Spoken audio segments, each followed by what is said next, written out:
প্রিয় দর্শক, আসসালামু আলাইকুম। কেমন আছেন সবাই? আশা করি সবাই ভালো আছেন। এই তো আমার খামারের সকালবেলা চিত্র। এখন সকালবেলা দানাদার খাবার চলছে এবং কি সাথে ঘরগুলো পরিষ্কার করব। আমার এই যে বকনাটা কিছুদিনের মধ্যে বাচ্চা দিবে, তার কারণে প্রেগনেন্ট গরুর কি কি যত্ন দিতে হয় সেগুলো এখন দেব। কি কি দিয়ে প্রেগনেন্ট গরু যত্ন করবেন তাও আমি এখন দেখাই দিচ্ছি। আমি এগুলো প্রতি মাসে একবার করে খাওয়াই দিতেছি।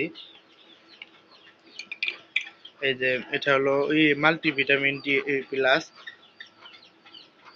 এই কিছু পরিমাণ দিলাম। এর প্রচুর পরিমাণ ভিটামিন থাকে এটার মধ্যে।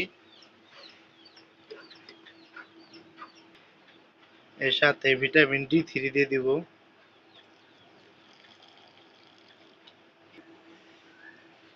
এটা এখানে আয়রন দিয়ে দিব কিছু পরিমাণের, কারণ প্রেগনেন্ট গরু তো আয়রনের খুবই তো প্রয়োজন।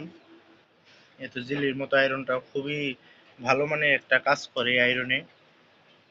আয়রন দিয়ে দিলাম, তার সাথে একটু জিঙ্ক দিয়ে দিব।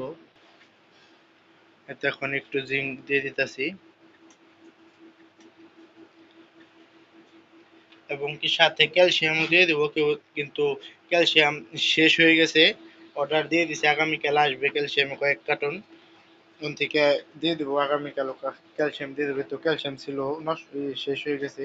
তো ডানা জিঙ্কও শেষ হয়ে গেছে, আগামীকাল আবার জিঙ্ক ক্যালসিয়াম আনবো। আজকে দিয়ে দিলাম। সাথে সাথে কয় পদ কি কি দিলাম তাও আবারও ফিরে বলে দিচ্ছি।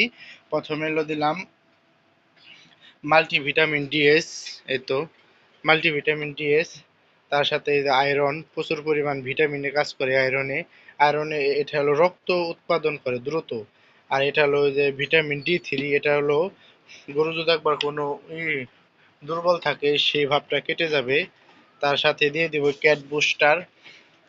ক্যাট বুস্টারটা দিয়ে দিব এবং কি এবং ক্যালসিয়াম, সাথে জিঙ্ক। আর প্রচুর পরিমাণে এই যে দানাদার খাবার, এই দানাদারও তো আছেই, এখানে ভুসি আছে। এগুলো দিয়ে দিলে আপনার খামারে কোনো সময় এই গাভী বাচ্চা দেওয়ার কোনো জটিলতা, যেসব ভাবটা আছে, কোনো জটিলতা থাকবে না। কোনো জটিলতা থাকবে না, তার জন্য আমি এই দুটোই দিয়ে দিলাম ক্যাট বুস্টার। ক্যাট বুস্টারের দুইটা ট্যাবলেট দিয়ে দিলাম, এই তো ক্যাট বুস্টার।